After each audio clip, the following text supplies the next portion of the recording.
우리는 여러분 사도행전의 말씀을 지금 보고 있고 사도행전 2장을 시작을 했습니다. 사도행전 2장에서 우리 처음 부분에 굉장히 중요한 말씀이 등장을 했죠. 여러분 어떤 말씀이었어요? 사도들과 120명의 사도들이 성령의 세례와 성령의 충만을 동시에 받는 엄청난 사건, 그러니까 신약 성경에 있어서 아주 엄청나고 획기적이고 아주 중요한 사건이 일어나게 됐습니다. 성령 세례를 받고 성령 충만을 받았던 사람들이 뛰쳐나가서 방언을 했죠. 그리고 그 방언은 어떤 방언이었느냐? 외국어였습니다. 외국어. 다른 사람들이 다 듣고 이해할 수 있는 그런 외국어를 한 거죠. 그리고 뭘 이야기했느냐? 하나님의 큰일. 그래서 오순절을 지키려고 예루살렘에 올라와 있던 각 지역 사람들에게 하나님의 큰일에 대해서 이야기를 했습니다. 그 큰일은 뭐였어요, 여러분? 그 120명의 사람들이 성령의 세례와 성령의 충만을 받은 다음에 뛰쳐나가서 오순절을 지키러 온 사람들에게 하나님의 큰일을 이야기했는데 그 큰일은 뭡니까? 예수님이 이 땅에 오셨다는 거예요. 하나님의 나라가 임했다는 겁니다. 그리고 성령님이 나타나셨다라고 하는 이 사실을 만나는 사람들마다 다 이야기를 이렇게 한 거죠. 그리고 그 이야기를 들었던 사람들의 반응과 태도, 여러분 어땠을까요? 와, 우리도 빨리 하나님을 믿어야 되겠다, 예수 그리스도를 믿어야 되겠다. 물론 이런 사람들도 있었겠지만 어떤 사람들의 대부분의 반응들이 어떠했는가를 오늘 말씀이 우리에게 보여주는 겁니다. 여러분 12절과 13절의 말씀을 좀 보세요. 제가 읽어볼게요. 12절과 13절의 말씀. 다 놀라며 당황하여 서로 이르되 이 어찌된 일이냐 하며 또 어떤 이들은 조롱하여 이르되 그들이 세술에 취하였다 하더라, 이렇게 이야기합니다. 지금 120명의 사람들이 막 뛰쳐나가서 하나님의 말씀을 전하고 큰 일을 이야기하고 있는데 그 이야기를 들은 사람들의 반응은 여러분 어떻더라고요? 이 사람들이 이상하다는 거예요. 우리가 살고 있는 지역에 말은 하기는 하는데 정확히 무슨 말인지를 잘 못 알아듣겠다라고 생각을 하면서 이 사람들이 술 취한 거 아니야? 라고 하는 반응을 좀 보여주는 거예요. 뭔가 좀 이상하다. 이 사람들이 술 취해서 막 이렇게 나한테 이야기하는 거 아니야? 이런 반응을 사람들이 보여주고 있는 거예요. 성경을 보면 성령 충만과 술 취함을 비교하는 말씀이 있습니다. 여러분들이 잘 아시는 말씀이에요. 에베소서 5장 18절의 말씀을 좀 보시면 이런 말씀입니다. 술 취하지 말라. 이는 방탕한 것이니 오직 성령으로 충만함을 받으라. 술 취하지 말라. 이는 방탕한 것이니 오직 성령으로 충만을 받으라. 이런 말씀이 있어요. 술 취하지 말라는 거죠. 여기에도 여러분 술 취해 보신 적 여러분 있으신 분 계시잖아요. 지금이야 다 끊으셨겠지만 여러분 한 번쯤 술 취해 보신 적 여러분 있으십니까? 처음에 술을 어떻게 먹게 돼요? 사람이 술을 먹습니다. 처음에 사람이 술을 먹으러 가요. 술을 먹다 보면 술을 먹습니다. 그리고 나중에는 이 술이 어떻게 돼요? 사람을 먹어버리잖아요. 사람을 완전히 취하게 돼서 술이 시키는 대로 사람이 끌려가는 겁니다. 술에는 뭐가 있어요? 힘이 있어요. 술에는 힘이 있습니다. 그래서 술 취하게 정말 멀쩡한 사람인데 술만 취하면 지나가는 사람한테 막 시비를 겨눈 거 있잖아요. 소리를 막 지르고 막 집에 와서 큰 소리를 막 지르고 막 지나가는 사람과 멱살을 잡고 시비를 걸거나 아무 데서나 막 누워서 막 옷을 벗고 막 자고 막 이런 일들. 왜 그러는 거예요, 여러분? 술을 취하고 술의 지배를 받아서 술의 힘에 끌려 가는 겁니다. 분명히 술 취하기 전에는 이 사람 굉장히 젠틀맨이에요. 굉장히 이 사람은요 좋은 사람. 근데 술만 먹으면 이상하게 변해버리는. 왜 그럴까요, 여러분? 술에 취하면 술의 지배를 받거든요. 술에 잡혀있게 되는 거예요. 술의 힘에 끌려다니는 그런 일이 일어나게 되는 겁니다. 그래서 말씀은 뭐라고 이야기하는 거예요? 술 취하지 말라는 거예요. 괜히 술 취하지 말라는 게 아니라 술 취하지 말라는 거예요. 이거는 방탕하다. 방탕이라고 하는 이 단어도 여러분 이런 뜻이 있습니다. 어떤 뜻이냐면 원어로 보면 아소티아라고 하는 단어인데 이런 뜻이에요. 정해져 있는 자리나 위치에서 벗어나다. 방탕이라고 하는 뜻이 정해져 있는 자리나 위치를 벗어나다, 제 위치에서 벗어나서 방황을 한다라고 하는 뜻을 가지고 있는 그런 단어예요. 그러니 이런 뜻입니다. 탕자가 집을 나간 상태. 원래 탕자는 집에 있어야 되는데 아버지 집을 나가서 뛰쳐나간 상태가 방탕한 상태. 양이요 자기 길로 나가서 자기 멋대로 가 있는 그런 상태. 하나님이 정해주신 질서와 위치가 있는데 그것을 다 벗어난 상태를 방탕이라고 이야기하는 거예요. 그래서 여러분 술 취하면 어떻게 돼요? 자, 여러분 저를 좀 보세요. 술 취하면 어떻게 됩니까? 사람 있잖아요. 사람 이하가 돼요. 술 취하면 술의 힘에 끌려다니면서 사람 이하가 됩니다. 근데 성령에 취하고 성령에 충만하게 되면 사람 이상이 되는 거죠. 성령에 취하면 사람 이상이 됩니다. 그래서 어떻게 하느냐, 이 성령 충만을 받은 사람들은 성령이 내 안에 계시니까 나로 말미암아 예수 그리스도가 드러나잖아요. 막 예수 그리스도가 어떠한 분이신지를 내가 나를 통해서 주님을 막 증거하는 그런 일들이 일어나게 되는 겁니다. 큰 일을 말해요. 어떤 큰 일? 하나님이 하신 큰 일을 내가 내 입으로 이야기를 하는 거죠. 아니, 더 이상 두렵지 않다니까요. 다른 사람이 나에게 뭐라고 해도 내가 더 이상 두렵지 않다는 거예요. 왜? 내가 성령이 충만하니까. 아니, 예전에는 다른 사람이 나에게 뭐라고 하면 나는 피해 다녔습니다. 더 이상 피하지 않아요. 부끄러워하지 않습니다. 위축되지 않습니다. 성령 충만해서 예수님이 나에게 하셨던 그 모든 일들을 이야기할 수 있는 사람이 되는 거죠. 뿐만 아니고 예수님이 이 땅에서 하셨던 그 모든 일들을 성령 충만하니까 강력하게 그 일을 감당하는 겁니다. 예수님 뭘 하셨어요? 여러분, 이 땅에서 하나님의 말씀을 가르치셨잖아요. 우리도 성령 충만하니까 하나님의 말씀을 막 가르치는 거예요. 그리고 예수님이 전도하셨잖아요. 우리가 나가서 막 전도하는 거예요. 그리고 아픈 자들이 치료되잖아요. 성령 충만해서 아픈 자들을 위해서 기도하면 하나님의 일의 역사, 능력이 나타나게 되는 겁니다. 어떨 때 성령 충만하니 가르치고 전도하고 아픈 이들이 일어나나 성령의 역사가 막 일어나게 되는 겁니다. 그런데 꼭 그 성령 충만한 사람 옆에는요, 꼭 이런 사람이 들러붙어 있어요. 아니, 꼭 성령 충만해서 막 하나님의 일을 하고 막 전도하고 하나님 일들을 감당하려고 하는데 꼭 그 성령 충만한 사람 옆에는 어떤 사람이 붙어 있느냐? 비아냥거리는 사람들 있잖아요. 비꼬는 사람들. 오늘 말씀에서 등장하는 그런 사람들입니다. 지금 하나님의 큰 일에 대해서 이야기하고 있는데 어떻게 이야기하느냐? 아니, 지금 분명히 너무나 중요한 이야기들을 지금 사도들과 120명들이 이야기를 하고 있는데 그 옆에 있던 사람들이 뭐라고 이야기하는 거야? 아유, 별거 아니야.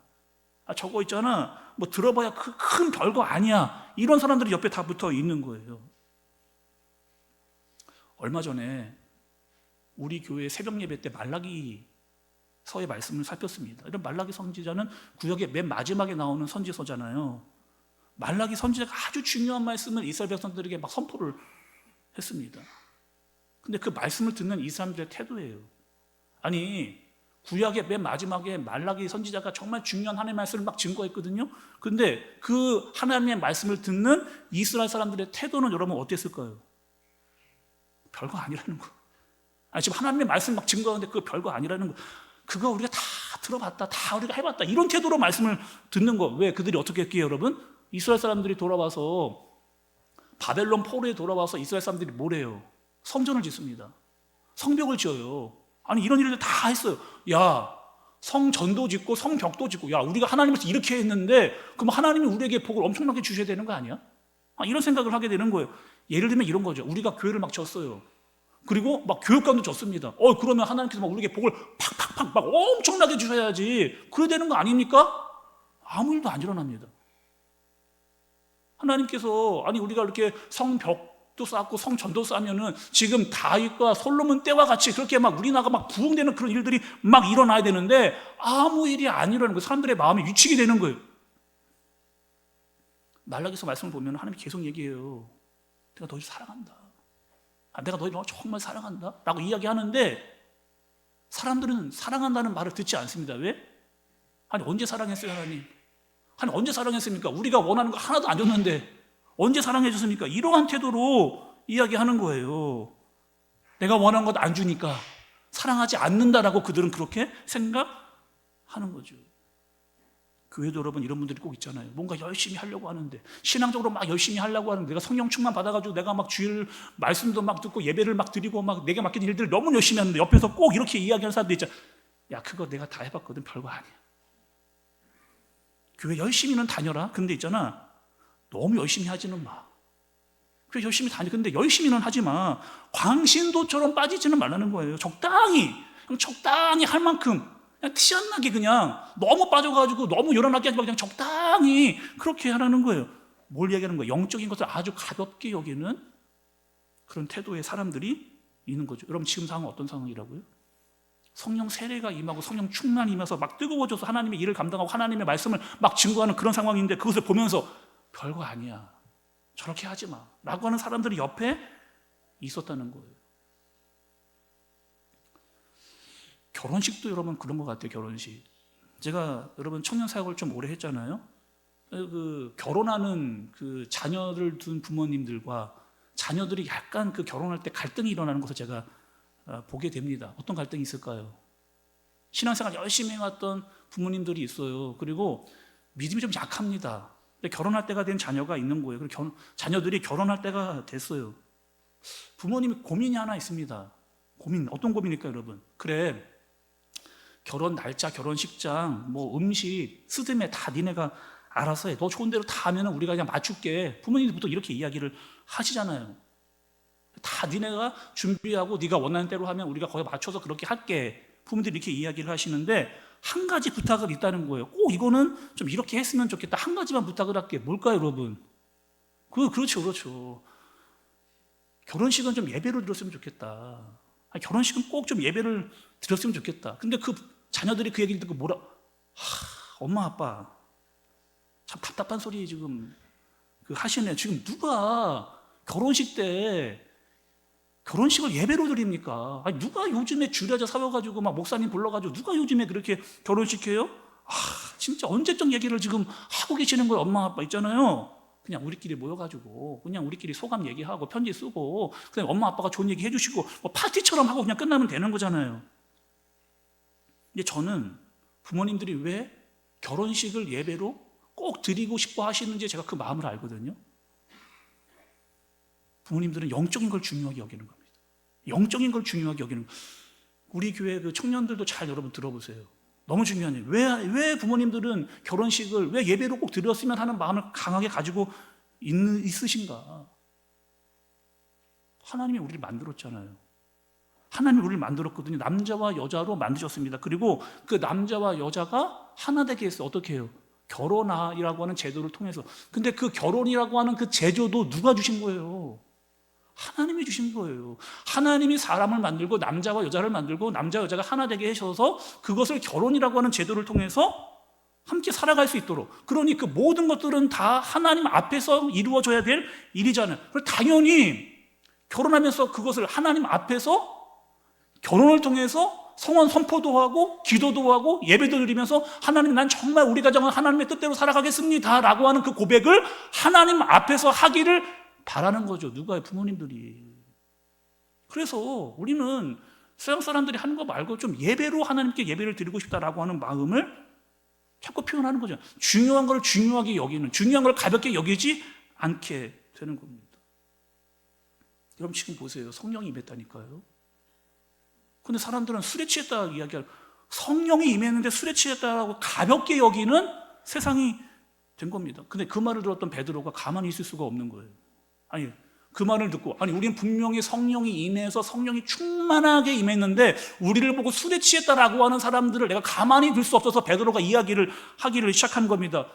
니네가 우리 보러 술 취했다고 이야기를 하느냐? 우리는 절대로 술 취한 거 아니다 라고 이야기하면서 지금 몇 시니? 그럼 지금 몇 시니? 제3시다. 제3시는 여러분 몇 시인 줄 아세요? 오전 9시예요. 아니, 오전 9시에 누가 술에 취해 있느냐? 오전 9시에 술 취한 사람들이 있기는 있죠. 심각한 문제에 빠져 있는 알코올 중독자 같은 사람들은 오전 9시에 술 취해 있습니다. 그런데 우리는 그렇지 않다는 거예요. 또 이런 분 있잖아요, 여러분. 정말 만취됐다가 그 다음날 일어나서 이렇게 이야기하시는 분들, 나 어저께 완전히 필름이 끊겼어. 나 어저께 완전히 필름이 끊겼어. 하나도 기억이 안 난다. 이거는요, 술 취한 사람들의 모습이에요. 그런데 성령에 취한 사람들은 어떻게 하는 거예요? 내가 이야기한 말, 내가 했던 행동, 그 모든 것들이 다 기억이 나게 되는 거예요. 너무나 정신이 멀쩡하고 내가 했던 말과 행동, 그 모든 것들이 성령의 충만을 받아 감당하게 되는 것을 알려주는 거죠. 베드로가 이야기하는 거예요. 우리가 지금 이렇게 된 거는 술 취한 거 절대 아니고 성령의 충만을 받아서 하나님의 능력으로 말미암아 우리가 이렇게 됐다는 겁니다. 갑자기 느닷없이 영문도 모른 채 되는 것이 아니라는 거예요. 그러면서 누구 얘기를 하느냐? 구약의 요엘서를 이야기합니다. 아니, 구약의 요엘서. 구약의 요엘 그 선지자가 이야기했던 그 하나님의 말씀이 진짜 우리에게 성취되어지는, 하나님께서 구약에 이야기했던 그 예언이 지금 여기에 완성이 되어지고 이루어지고 있는 이 사실을 이야기하는 거죠. 그래서 여러분 오늘 말씀 쭉 보시면 16절부터 21절까지가 요엘 선지자가 전했던 말씀, 그것이 우리에게 성취됐다라고 하는 사실을 구약에 있는 말씀을 가져다가 베드로가 이야기를 하는 겁니다. 자, 또 여러분 말씀을 좀 더 보셔야 돼요. 오늘 말씀에 보면은 예언도 나오고 뭐 꿈도 나오고 환상도 나옵니다. 예언, 꿈, 환상. 여러분 이 일들은 어떤 일들이었느냐? 구약에 있어서 다시요. 예언, 꿈, 환상은 구약에 어떤 사람들에게 임했느냐? 특별한 사람들에게만 임했습니다. 그러니까 특별한 사람만 예언이 임하고 특별한 사람만 꿈과 환상이 임했어요. 그 특별한 사람들은 구약에서 누구예요? 여러분 누굽니까? 말씀 좀 해주세요. 여러분 누구예요? 그 구약에 특별한 사람들이 임한 그 사람들은 누구예요? 왕이나 선지자나 제사장, 그런 사람들에게만 하나님의 말씀이 임한 거예요. 여러분 예언만 제가 예를 들어 볼게요. 예언. 여러분이 알고 있는 예언 뭡니까? 그럼 예언이 뭐예요? 아, 너는 내일 어떤 일이 생길 거다.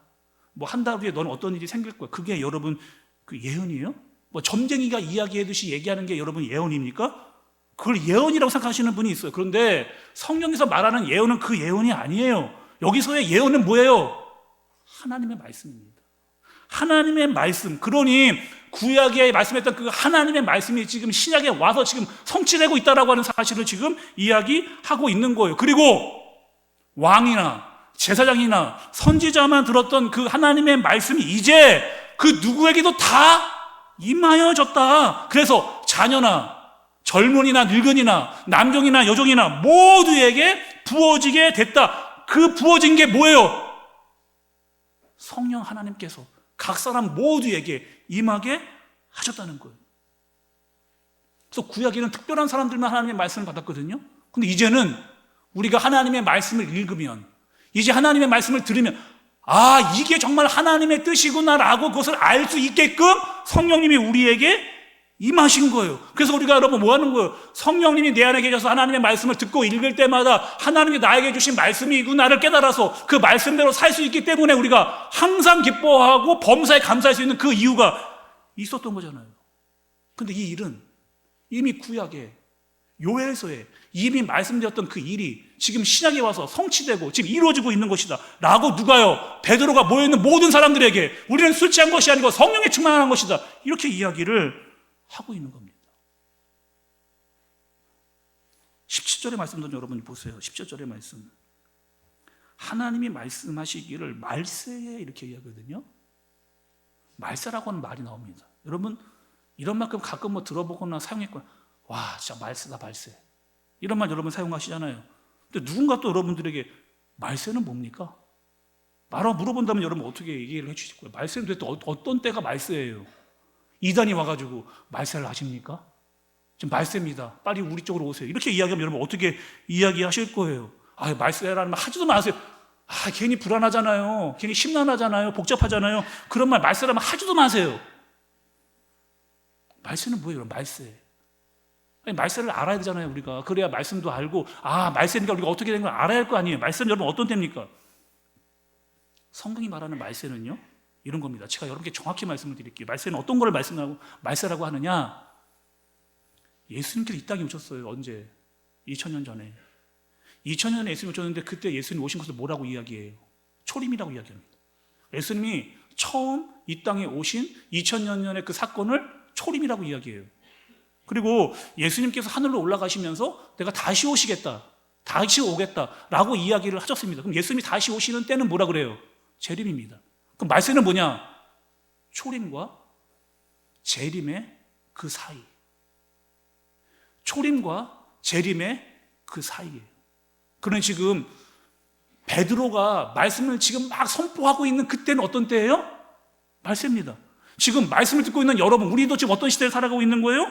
말세의 때를 살아가고 있는 거예요. 그래서 예수님이 언제 다시 오셔도 전혀 이상하지 않는, 여러분 잘 보세요. 너무 말씀이 정확하잖아요. 예수님이 언제 다시 오셔도 전혀 이상하지 않는 그런 시대를 우리가 지금 살아가고 있는 거예요. 말세의 때를.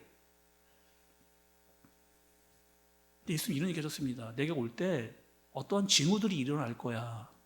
말세에 나타난 징후들이 있답니다. 여러분 말씀을 좀 볼게요. 예수님이 이런 말씀하셨어요. 마태복음 24장 4절에서 8절 말씀입니다. 마태복음 24장 4절에서 8절 말씀 한 절씩 그럼 교독해서 좀 볼까요? 교독해서 제가 한 절 읽고 여러분들이 한 절 읽고 이렇게 보겠습니다. 시작. 제가 읽을게요. 예수께서 대답하여 이르시되 너희가 사람의 미혹을 받지 않도록 주의하라.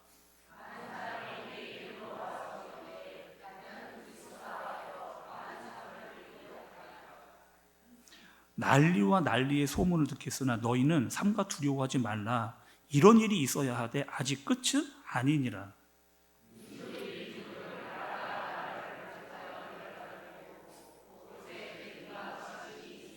함께 보겠습니다. 이 모든 것은 재난의 시작이니라. 아멘. 여러분 어떤 일이 일어난다는 거예요?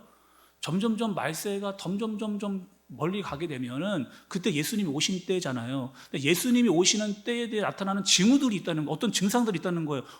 이제 예수님이 진짜 오시려고 하나 보네 라고 하는 징후들이 나타난다는 거, 어떤 일이 있다는 겁니까? 이단들이 막 나타나는 거예요. 전쟁이 일어납니다. 러시아와 우크라이나 전쟁이 일어나고 이스라엘과 하마스가 전쟁이 막 일어나. 아직도 전쟁이 끝나지 않아서 전쟁 계속 일어나고 있잖아요. 지진이 일어납니다. 여러분 작년에 여러분 보셔서 알겠지만 터키와 시리아에서 지진이 났어요. 몇 명 죽은지 아십니까? 작년에 몇 명 죽은, 한 번 지진에 시리아와 터키의 지방에 지진이 일어나서 5만 명이 죽었습니다. 아니 5만 명이 죽었어요. 그리고 모로코에서 작년에 3천 명이 죽고, 아프가니스탄에서 또 1,000명이 죽고, 또 얼마 전에 여러분 좀 해가 지났지만 일본에 어떤 일이 일어났어요? 쓰나미가 일어나서 쓰나미 때 1,600명이 죽는 이런 일들, 이런 난리와 난리가 도대체 왜 일어나는가? 이단이 막 창궐을 하고 전쟁이 일어나고 기근과 지진이 일어나는 이런 일들, 사람들은 왜 이런 일이 일어나는지를 알지를 못해요. 또 여러분 요즘에 얼마나 무서운 세상이에요. 저는 요즘에 너무 무섭다는 생각이, 왜 무섭냐면은 사람들이 막 차를 끌고 나와서 막 아무데나 막 들이받거든요. 근데 왜 그랬냐 그러면 이유가 없어요. 그냥 막 사람도 들이받고 차도 막 들이받는 이런 시대. 모르는 사람이 이제 칼을 들고 나와서 막 아무나 찌르는, 왜 세상이 왜 이렇게 정말 되는 거죠? 이단은 이걸 이용합니다. 이단이 이런 걸 막 두려움으로 이용해가지고 니네 지금 그러면 안 되니까 빨리 우리에게로 와라 라고 이단이 이렇게 이야기하면, 우리가 맞다는 거 우리 쪽으로 와라, 자꾸 이렇게 이야기를 하는 거예요. 여러분 시대를 잘 봐야죠. 이 시대 지금 왜 이렇게 시대가 돌아가고 있는가 잘 보야죠. 이 지금 일어나고 있는 이 모든 일들은 다 예수님께서 알려주신 그럴 일입니다. 이단이 더 많아질 거예요.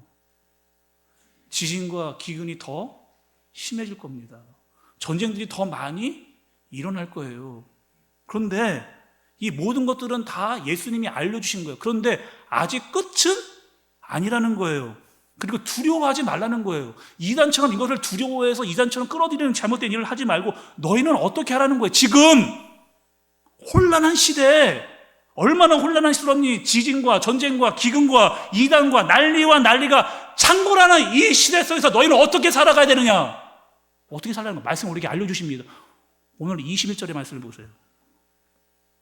같이 읽어보겠습니다. 시작. 누구든지 주의 이름을 부르는 자는 구원을 받으리라 하였느니라. 제가 읽어볼게요. 누구든지 주의 이름을 부르는 자는 구원을 받으리라 하였느니라. 혼란한 시대, 이 혼란한 세상, 여러분 우리나라 보세요. 얼마나 지금 우리나라가 혼란스러운가. 다 자기의 생각이 옳다라고 맞다라고 이야기하는데 누가 진짜 맞는지, 누가 틀린지, 누가 가짜인지 잘 혼동이 안 되는 세상에 막 흘러가는데 우리는 정신없이 막 거기에 흘러가고 있지는 않은지, 말씀은 뭐라고 이야기하는 거예요? 이 땅을 살아가고 있는 저와 여러분들에게 말씀은 뭐라고 우리 예수를 제대로 믿어야 된다는 거예요. 우리 예수를 제대로 믿어야 된다는 거예요. 이 땅에 하나님의 나라가 임해야 된다는 거예요. 전능하신 하나님의 그 나라와 통치가 이 땅 가운데 임해져야 된다는 겁니다. 성령 세례와 성령 충만을 받아야 하나님의 뜻과 말씀이 무엇인지를 알아서 그렇게 살아갈 수 있다는 거예요.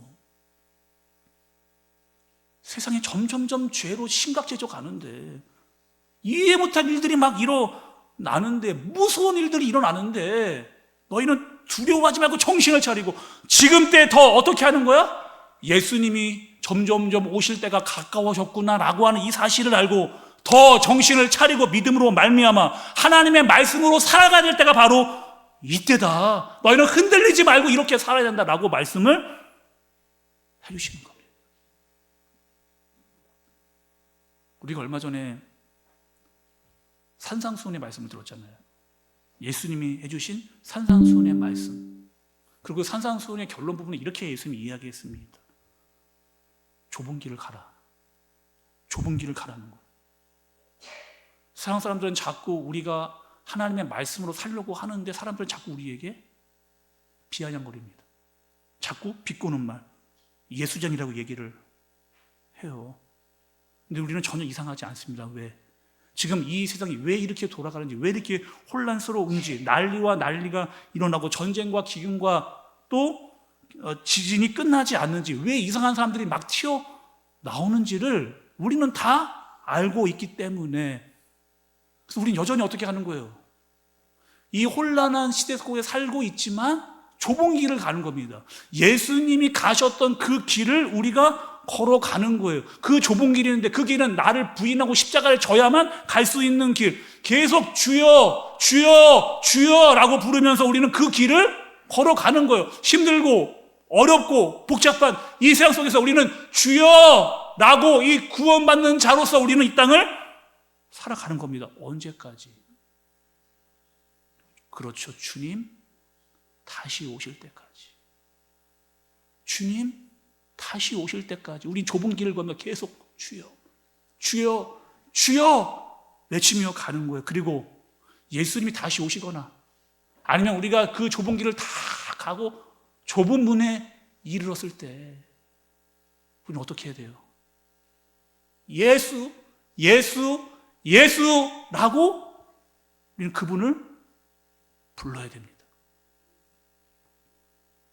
이 혼란한 시대를 살아가고 있는 저와 여러분, 우리는 이 시대와 혼란 가운데 두려워하는 사람들이 아니라 믿음으로 사는 사람들입니다. 예수의 이름을 부르면서 예수의 증인으로 하나님의 말씀대로 예수님이 가신 그 길을 묵묵히 믿음으로 순종으로 그 길을 걸어갈 수 있는 저와 여러분들이 되어지시길 예수님의 이름으로 축복합니다. 여러분 들은 말씀을 좀 기억하면서 우리 기도할게요. 하나님, 세상이 너무나 혼란스럽습니다. 난리와 난리가 일어나고 전쟁과 전쟁이, 기근과 지진이 일어나고 있습니다. 말세의 때입니다. 점점점 예수님 다시 오실 때가 가까워지고 있음을 우리가 깨닫습니다. 예수님께서 이때가 될수록 두려워하지 말고 무서워하지 말아라. 시대를 분별해라. 그리고 정말 영적인 것이 얼마나 중요한지를 깨달아라. 그리고 예수의 이름을 부르면서 좁은 길을 가라. 세상이 뭐라고 한다 할지라도 너희는 예수님이 가셨던 그 길, 예수님의 증인으로 사는 그 길.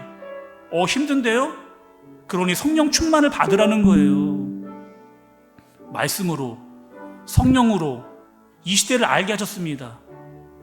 세상은 혼란스러운데 그 혼란에 같이 빠지지 않고 분별하게 해주시고 우리는 그 좁은 길을, 예수님을 부르면서 그 좁은 길을 걸어갈 수 있는 우리가 되게 하여 주옵소서. 내가 되게 하여 주옵소서. 우리 시간 자신을 위해서 또 우리 교회를 위해서 함께 마음을 모아서 기도하도록 하겠습니다. 하나님 아버지,